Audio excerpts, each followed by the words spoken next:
નમસ્કાર, news of Gandhinagar દૈનિક તારીખ 18/3/2024 હેડલાઇન્સ ટુડે. રાહુલ ગાંધી દેશના ધર્મનિરપેક્ષ ચરિત્ર અને પરંપરાને એક કરવાનો પ્રયાસ કરી રહ્યા છે. ફારૂક અબ્દુલ્લા. તાલિબાનીઓના ડરથી અફઘાન સૈનિકો ભારતમાં જ વસવાટ કરે છે. પુણેની હોટલમાં યુવકની હત્યા, પહેલા ગોળી મારી અને પછી ધારદાર હથિયારથી માર્યા ઘા.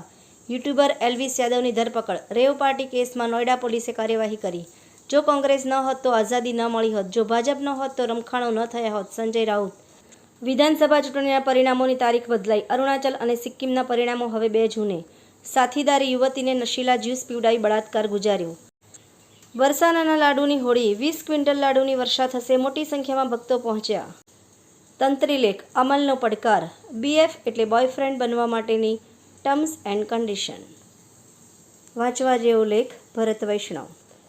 આંકલાવ તાલુકામાં પીટી શિક્ષકે દીકરીની ઉંમરની સગીરાને હવસનો શિકાર બનાવી.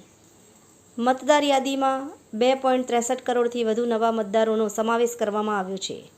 વડાપ્રધાન મોદી લોકસભા ચૂંટણી વચ્ચે ભૂતાન જશે. ચીનને મજબૂત સંદેશ આપશે. એનોજી સાહિત્ય સરિતા ગ્રુપ. વિષય પશુ પક્ષી પ્રાણીઓ સાથે માનવજાતનો પ્રેમ. સાહિત્ય સર્જકોની ખૂબ જ સુંદર વાંચવા જેવી રચના. ગોંડલમાં 139 વર્ષ પહેલાં સર ભગવતસિંહજીના શાસનમાં એક અદ્ભુત અલૌકિક ચમત્કારિક ઘટના બનેલી. તે ઘટના જૂની પેઢીના વડીલો આજે પણ યાદ કરે છે.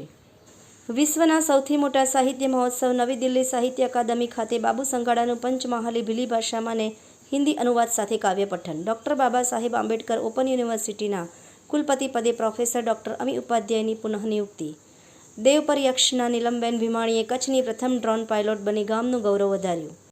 પાલનપુરમાં વિશ્વ ઉમિયાધામનું મહાસંમેલન. 10,000થી વધુનું માનવ મહેરામણ ઉમટ્યું. ચૂંટણીની આદર્શ આચાર સંહિતાના સુચારુ અમલીકરણ માટે રાજકીય પક્ષોના પ્રતિનિધિઓ સાથે ચર્ચા કરતા જિલ્લા કલેક્ટર શ્રી. વિહળધામ પાળિયાદના બાળ ઠાકર શ્રી પૃથ્વીરાજ બાપુના 7મા જન્મદિવસની ભવ્ય ઉજવણી. નેશનલ હેલ્થ મિશનના ગુજરાતના કર્મચારીઓને વિસંગત વેતન વધારાથી રોષ. ગાંધીનગર કમલમ ખાતે આમ આદમી પાર્ટીના દિગ્ગજ નેતાઓ કેસરીઓ ધારણ કરશે.